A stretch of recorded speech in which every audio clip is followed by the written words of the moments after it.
गोरापुर नाम का एक छोटा सा गांव था, मगर उस छोटे से गांव के पास में ही एक बड़ा और घना जंगल भी था। गांव में रहने वाला कोई भी व्यक्ति उस जंगल में घुसने की गलती नहीं करता था। दरअसल बात यह है कि गांव के लोगों ने एक चुड़ैल को उस जंगल में कैद कर रखा था, इसलिए कोई भी गांव वाला उस जंगल के भीतर जाने की सोचता भी नहीं था। एक रोज जंगल में वो डरावनी चुड़ैल बरगद की पेड़ की चोटी पर बैठी जोर जोर से हंसने लगती है और हंसते हुए बोलती है, इन गांव वालों को क्या लगता है कि ये मुझे इस जंगल से तंत्र मंत्र फूंक कर कैद कर देंगे? तो मैं यहाँ से कभी बाहर नहीं निकल पाऊंगी। इन मूर्ख गांव वालों को नहीं पता कि आज की रात चंद्र ग्रहण है और कोई भी तंत्र मंत्र हम चुड़ैलों को चंद्र ग्रहण पर आजाद होने से नहीं रोक सकता। आज की रात मेरे इस जंगल से आजाद होने की रात है। फिर मैं गांव में घूमकर सुंदर और जवान औरतों का खून पीकर अपनी प्यास बुझाऊंगी और मेरी मनपसंद प्यास का नाम लेते ही मेरे मुंह में तो पानी ही आ गया। फिर मैं खूब प्याज खाऊंगी और अपना पेट भरूंगी। फिर उसी रात चंद्र ग्रहण होते ही वो चुड़ैल जंगल से आजाद हो जाती है और फिर वो एक बूढ़ी औरत का रूप लेकर गांव में रहने वाली सुमिता के घर का दरवाजा खटखटाती है। सुमिता आधी रात को उठती है और अपनी खिड़की से झांक कर देखती है। क्या बात है अम्मा, काहे इतनी रात गए हमरे घर का दरवाजा पीटे जा रही हो? बेटी, मैं बहुत भूखी हूँ, क्या कुछ खाने को मिलेगा? क्या अम्मा, आधी रात में खाने को मांग रही हो? अब तो घर में बस एक आधी रोटी पड़ी होगी, वो खानी है तो बताओ। हाँ बेटी, वही ले आ, उस पर एक प्याज रख लाना, मैं उसी से काम चला लूंगी। फिर सुमिता उस बूढ़ी औरत को रोटी पर प्याज रख कर देती है कि तभी वो बूढ़ी औरत चुड़ैल के रूप में बदल जाती है और सुमिता से प्याज छीन कर खा जाती है। सुमिता चुड़ैल को देखकर कुछ बोल पाती है उससे पहले ही चुड़ैल सुमिता की गर्दन पर काटकर उसका सारा खून पी जाती है। सुमिता के शरीर से सारा खून खत्म होने से सुमिता तुरंत अपना दम तोड़ देती है।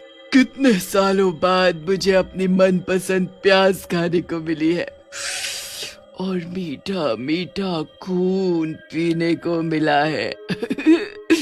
मजा ही आ गया।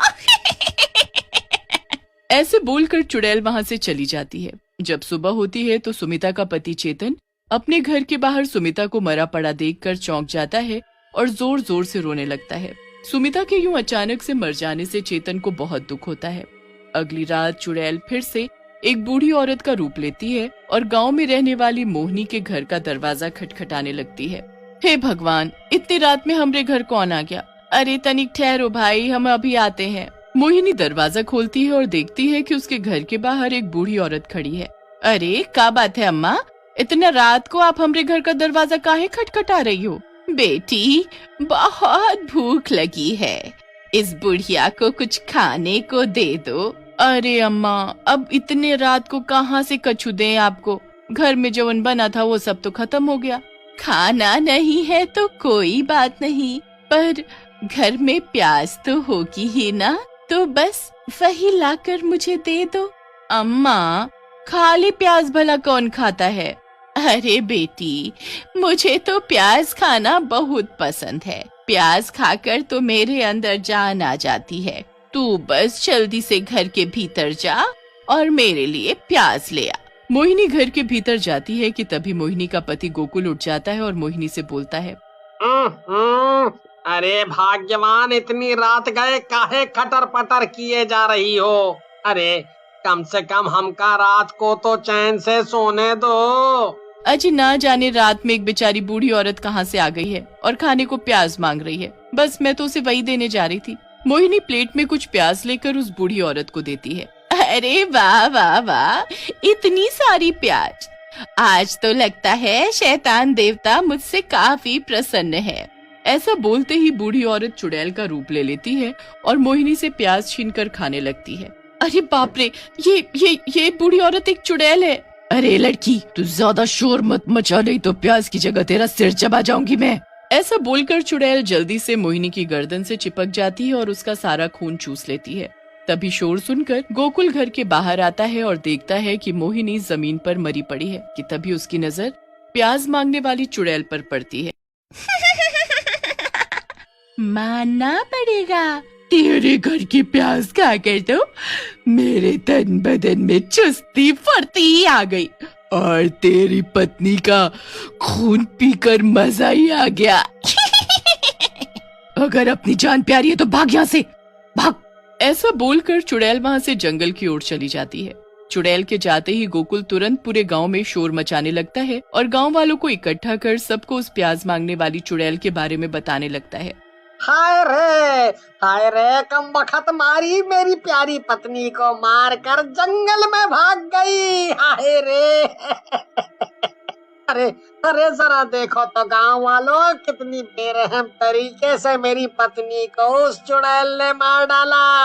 अरे मोहिनी ने तो उसे बूढ़ी औरत समझकर प्याज खिलाई थी, पर वो चुड़ैल तो मेरी पत्नी का खून भी पी गई। हाय हाय हाय हाय रे। गोकुल की बात सुनकर और मोहिनी को मरा देखकर पूरे गांव में हड़कंप मच जाता है। हे भगवान, ये कैसी चुड़ैल है जो प्याज मांगकर खाती है और औरतों का खून पी जाती है। अरे हमका तो बहुत डर लग रहा है, हम तो अब से घर में प्याज रखना ही बंद कर देंगे। हाँ। फिर अगले दिन जैसे ही रात होती है, सभी गांव वाले चुड़ैल के डर से अपने खिड़की दरवाजे बंद कर लेते हैं। रात के 12 बजते ही चुड़ैल गांव में घूमने लगती है। रोज रात को प्याज खाने से मेरे शरीर में बहुत ताकत आ गई है। अब मैं इन गांव वालों को अच्छा सबक सिखाऊंगी। ऐसा बोलकर वो चुड़ैल फिर से एक बूढ़ी औरत के रूप में बदल जाती है और गांव में रहने वाली शांति के घर का दरवाजा खटखटाने लगती है। अरे ओ बेटी, मुझ बुढ़िया को कुछ खाने को दे दो। अरे रोटी सब्जी ना सही, थोड़ी प्याज ही खाने को दे दो, मैं उसे ही खाकर अपनी भूख मिटा लूंगी। अरे मर गई रे, लगता है बाहर दरवाजे पर प्याज मांगने वाली चुड़ैल है। अजी गप्पू के पिताजी जरा उठो, बाहर दरवाजे पर प्याज मांगने वाली चुड़ैल खड़ी है और जोर जोर से दरवाजा पीटे जा रही है। हे भगवान, इन औरतों का न जाने क्या होगा, न जाने कितना डरती है। अभी देखना हम कैसे उस चुड़ैल की चोटी पकड़कर हवा में घुमाते हैं। हाँ। महेश गुस्से में अपने घर का दरवाजा खोलता है और बूढ़ी औरत को देखकर बोलता है। अरे ओ चुड़ैलिया, तुमका क्या लागत है कि तुम हमका बूढ़ी औरत बनकर चकमा दोगी और हम कछु नहीं समझ पाएंगे। आज तुम देखो हम कैसे तुम्हें सबक सिखावत है। हाँ, तुम्हारी चोटी पकड़कर कैसे तुमका हवा में उछालत है। हाँ। बूढ़ी औरत अपने चुड़ैल रूप में आ जाती है और हंसते हुए बोलती है। अरे तेरी हड्डियों में जान तो है नहीं और अपने आप को शक्तिमान समझ रहा है। अबे मूर्ख, जरा अपनी आँख खोलकर सामने देख।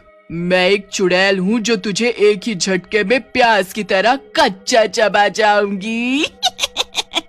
ऐसे बोलकर चुड़ैल महेश का गला पकड़ लेती है कि तभी महेश की पत्नी शांति जोर जोर से शोर मचाना शुरू कर देती है। अरे गांव वालों, तनिक हमरे पति को इस चुड़ैल से बचाओ।